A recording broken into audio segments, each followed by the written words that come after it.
আমি আদালতকে গিয়ে আমাদের পূর্ব সিদ্ধান্ত অনুযায়ী আদালতকে জানিয়েছি যে রাষ্ট্রের পক্ষ থেকে এই মামলাগুলোর শুনানি এবং নিষ্পত্তিতে আমরা কোনো রকম মুলতবি গ্রহণ করব না। মামলা যতগুলো মামলা আছে আমাদের পূর্ণ প্রস্তুতি আছে। আপনারা জানেন যে ইতিমধ্যেই অ্যাটর্নি জেনারেল অফিসে আমার নেতৃত্বে আমরা এই সমস্ত মামলাগুলো শুনানির জন্য বিশেষ টিম গঠন করেছি। টিমের 3 জন সদস্য 4 জন সদস্য এখানে দেখছেন আছে এখানে ব্যারিস্টার মেহেদী হাসান, ব্যারিস্টার ওসমান চৌধুরী, দেওয়ান হুমায়ুন কবির রিপন এবং মিস্টার আপেল মাহমুদ। তো আমরা আজকে যেহেতু ওই বেঞ্চিস প্রথমেই যখন দিনের কার্যসূচিতে সকাল 10:30টার সময় আমি আদালতকে গিয়ে আমাদের অবস্থানটা স্পষ্ট করেছি, কিন্তু যেহেতু 20 নম্বর আইটেমটি আসিয়ার মামলা, আমি আদালতকে বলেছি যে এই মামলাটির এবং এই ঘটনাটি বাংলাদেশের মানুষকে এত বেশি নাড়া দিয়েছিল, মানুষ প্রত্যাশা করে দ্রুততার সঙ্গে এই মামলাগুলোর আপিল নিষ্পত্তি হোক। কারণ বাংলাদেশের মানুষের মধ্যে এক ধরনের আশঙ্কা যে আমাদের রায় হয় কিন্তু রায়ের কার্যকারিতা কেউ দেখতে পায় না, কার্যকর হয় না। সেইটি বিবেচনায় নিয়ে আমি আদালতকে বলেছিলাম যে কোনোভাবেই আপনার যদি সুযোগ হয় তাহলে এই মামলাটি আসিয়ার মামলাটি অগ্রাধিকারের ভিত্তিতে শুনানি অনুরোধ করেছিলাম, আবেদন জানিয়েছিলাম। আদালত বলেছেন যে প্রথম থেকে যে মামলাগুলো সেগুলো কিন্তু 2019 সালের মামলা, তো তারা এতদিন পর্যন্ত মৃত্যুদণ্ডের কাজটি আছে, তাদেরও প্রায়োরিটি অগ্রাধিকার দিতে হবে। আমি সেটা বলেছি, অবশ্যই তাদের অগ্রাধিকার পাবে। তবে কথাও বলেছি যে দেখেন, কিছু কিছু ঘটনা, কিছু কিছু অপরাধ সমাজে এমনভাবে সংগঠিত হয় এবং মানুষের প্রত্যাশা অনুযায়ী এই সমস্ত অপরাধের যদি আমরা সুষ্ঠু বিচার করতে পারি এবং বিচারের রায় যদি কার্যকর করতে পারি তাহলে সমাজে এর একটা সুফল বয়ে আনে। অন্তত মানুষ, অপরাধীরা একই ধরনের অপরাধ করা থেকে নিজেদেরকে নিবৃত্ত রাখে।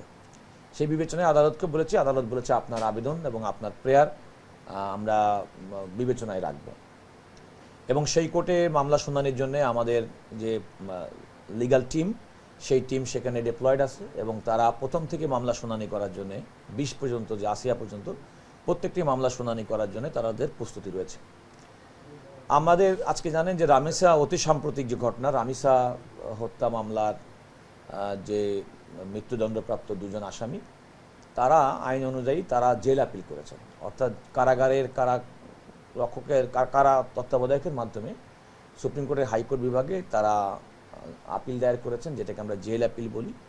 সেটি ভিন্ন একটি বেঞ্চে মাননীয় বিচারপতি জনাব মোহাম্মদ আলী এবং মাননীয় বিচারপতি মোহাম্মদ সাইফুল ইসলাম, এই বেঞ্চে এটি আজকে তালিকাভুক্ত ছিল আজকে 35 এবং 36 নম্বর আইটেম হিসেবে। আমি 34 এবং 35 নম্বর আইটেম হিসেবে ছিল। রাষ্ট্রের পক্ষে এই মামলাতে আমি ছিলাম এবং সেখানে আদালত এই দুটি মামলা অ্যাডমিট করেছে। অ্যাডমিট বলতে জেল আপিল মঞ্জুরির আবেদনপত্র অনুমোদন করেছেন এবং আমি আদালতকেও বিনয়ের সঙ্গে বলেছি যে রামিসা হত্যা মামলার পেপার বুক তৈরি করে মৃত্যুদণ্ড রেফারেন্স শুনানির যে প্রস্তুতি, সেটি সম্পন্ন দ্রুততর হবে যদি আজকের মধ্যেই আপনারা এই আদেশটি যদি স্বাক্ষর করে যদি সংশ্লিষ্ট সেকশনে পাঠিয়ে দেন। আদালত বলেছেন যে আজকেই দুপুরের মধ্যে তারা এই আদেশটি, অর্থাৎ তাদের মৃত্যুদণ্ডপ্রাপ্ত 2 জন ব্যক্তি সোহেল এবং স্বপ্না, তাদের আপিল মঞ্জুরির যে আদেশ, জেল আপিল মঞ্জুরির আদেশটি তারা সেকশনে পাঠিয়ে দেবেন এবং আমরা প্রত্যাশা করি সেটি যাওয়ার পরেই রামিসা হত্যা মামলার মৃত্যুদণ্ড রেফারেন্স শুনানির জন্য প্রস্তুতির কাজটা অনেক দূর এগিয়ে যাবে, পেপার বুক তৈরি হয়ে যাবে। এটাই হচ্ছে আমাদের সামগ্রিকভাবে, আমরা রাষ্ট্রের পক্ষে, রাষ্ট্রের দায়িত্ব এবং বর্তমান রাষ্ট্রের পক্ষে দায়িত্ব পালনকারী সরকারও সুবিচার সুনিশ্চিত করতে চাই, প্রকৃত অপরাধীর বিচার করতে চাই এবং যাতে সমাজে কোনো মানুষ যেন অপরাধ করে পার না পায় সেটি দেখতে চাই এবং যে কোনো রায় দ্রুততম সময়ের মধ্যে কার্যকর হোক সেটাও চাই। তো আমাদের রাষ্ট্রের পক্ষ থেকে সরকারের অবস্থানটা আমরা দায়িত্ব পালন করে থাকি অ্যাটর্নি জেনারেল অফিস এবং আমরা আমাদের সেই দায়িত্ব পালন করছি। আশা করছি এই কারণে যে কারণ তারও তো একটা আইনগত অধিকার আছে, একজন মৃত্যুদণ্ডপ্রাপ্ত আসামি তারও তো আপিল করার অধিকার আছে, তিনি তো জেল কর্তৃপক্ষের মাধ্যমে সে আপিলটি করেছেন, সুতরাং তার আপিলটা মঞ্জুর হয়েছে এবং সেই আপিলটা মৃত্যুদণ্ডের যে রেফারেন্স তার সঙ্গে একসঙ্গে শুনানি হবে। না, সেটা হয়নি, কারণ আপনাকে এটা মনে রাখতে হবে কিন্তু মৃত্যুদণ্ডপ্রাপ্ত ব্যক্তির কিন্তু 7 দিন সময় আছে জেল আপিলটি করার। তো তারা সেই জেল আপিলটি 7 দিন পর্যন্ত, তাদের তো সেই আইনি বাধ্যবাধকতার যে সময়, সে সময়টুকু তাদেরকে দিতে হবে। জেল আপিলে ওই 2 আসামি কি লিখেছে? যদি আমাদের একটু বলতেন।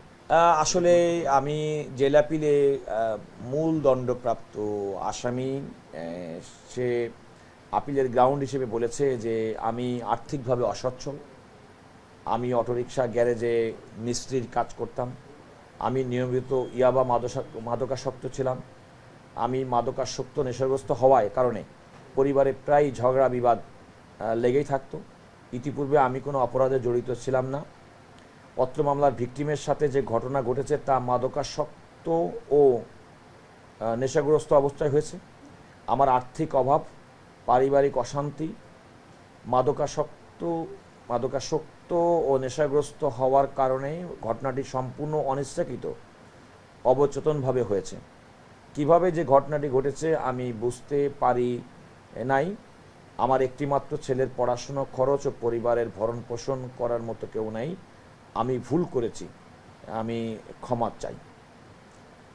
এটা প্রকারান্তরে এই মামলা এই জেল আপিলের যে কারণ হিসেবে উল্লেখ করেছেন তার মাধ্যমে তিনি এই ঘটনা স্বীকার করেছেন ঘটনার, এবং সেক্ষেত্রে তিনি কয়েকটি এক্সটেনিয়াস ফ্যাক্টরকে উল্লেখ করেছেন। তার মধ্যে হচ্ছে তার পারিবারিক অশান্তি, তার মধ্যে উল্লেখ করেছেন তার মাদকাসক্তি, নেশাগ্রস্ততা। তো এগুলো আপিল করার ক্ষেত্রে অনেক সময় অনেকে পিলি নেয়। এগুলো চূড়ান্ত বিবেচনা হবে যে নিম্ন আদালত যে রায় দিয়েছেন যথোপযুক্ত সাক্ষী প্রমাণের ভিত্তিতে সেই রায়টি দিয়েছেন কিনা। এখানে কি মানে আমরা যেটা দেখি নর্মাল প্রসেসে মানে তাড়াহুড়ো হচ্ছে কিনা, অথবা আসামিরা যখন সময় চায় না দেয়, স্টেট ডিফেন্সের বিষয়গুলো আছে, স্টেট ডিফেন্স পাবে কিনা, জেল আপিলে লিগালের থেকে কোনো কিছু পাবে না। দেখুন, একজন দণ্ডপ্রাপ্ত ব্যক্তি তার এ ধরনের মামলাতে মৃত্যুদণ্ডপ্রাপ্ত ব্যক্তির আইনি সহায়তা দেওয়ার অধিকার রাষ্ট্রের রয়েছে, দায়িত্ব। তো আইনি প্রক্রিয়ায় তার যা যা অধিকার সবই দেওয়া হবে। বরং আমি তো মনে করি যে এটা তো নিয়ম, যেমন এইটাই তো হওয়া উচিত। কারণ আমাদের সংবিধানের মধ্যে দ্রুত বিচার প্রাপ্তির যে সুরক্ষা দেওয়া আছে, তো সেটাই তো হওয়া উচিত। এখন নানা বাস্তবতায় হয়তো আমরা সেটা সুনিশ্চিত করতে পারি না, কিন্তু আসলে তো মানুষের দ্রুততম সময়ের মধ্যে বিচার পাওয়ার তার মৌলিক অধিকার, এবং এই অধিকারটা সুপ্রতিষ্ঠিত করার জন্য রাষ্ট্রের অর্গান হিসেবে আমরা দায়িত্ব পালন করে যাব। আমি মনে করি নিয়মতান্ত্রিকভাবে, আইনানুগভাবে নিয়মিত পদ্ধতি অনুসরণ করেই হচ্ছে। আমরা তো তার যে আইনের যে সময়সীমা, সেই সময়সীমা অতিক্রান্ত হওয়ার পরে কিংবা সেই সময় সীমার মধ্যে তাড়াহুড়ো করার কিছু নাই। সে সময় যথোপযুক্ত সময়, আইনগত সময় অনুযায়ী আমরা আমাদের কার্যক্রম পরিচালনা করছি।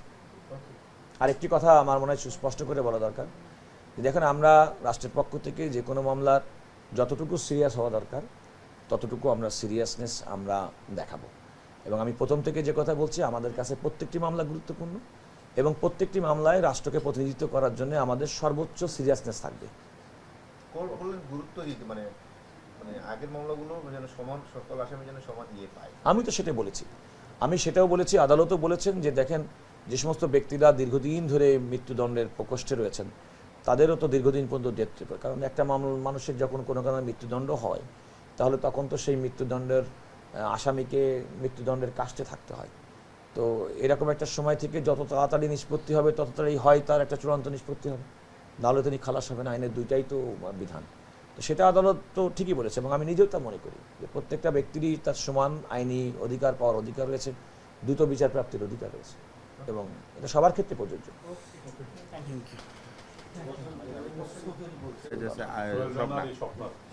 স্বপ্না এগুলো বলে নাই, স্বপ্না না, ও বলবো ওটা স্বপ্না বলেছে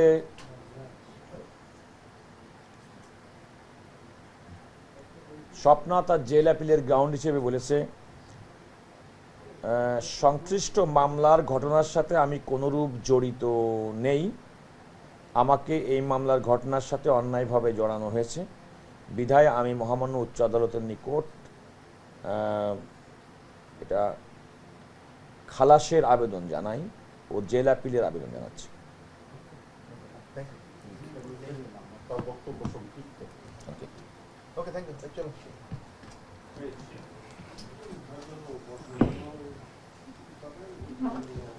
কারণ আমি আপনাদেরকে, আপনারা, কারণ কোর্ট কাছারির ব্যাপারে মানুষের অনেক, এই সমস্ত মামলাগুলোর ব্যাপারে মানুষের অনেক আগ্রহ থাকে।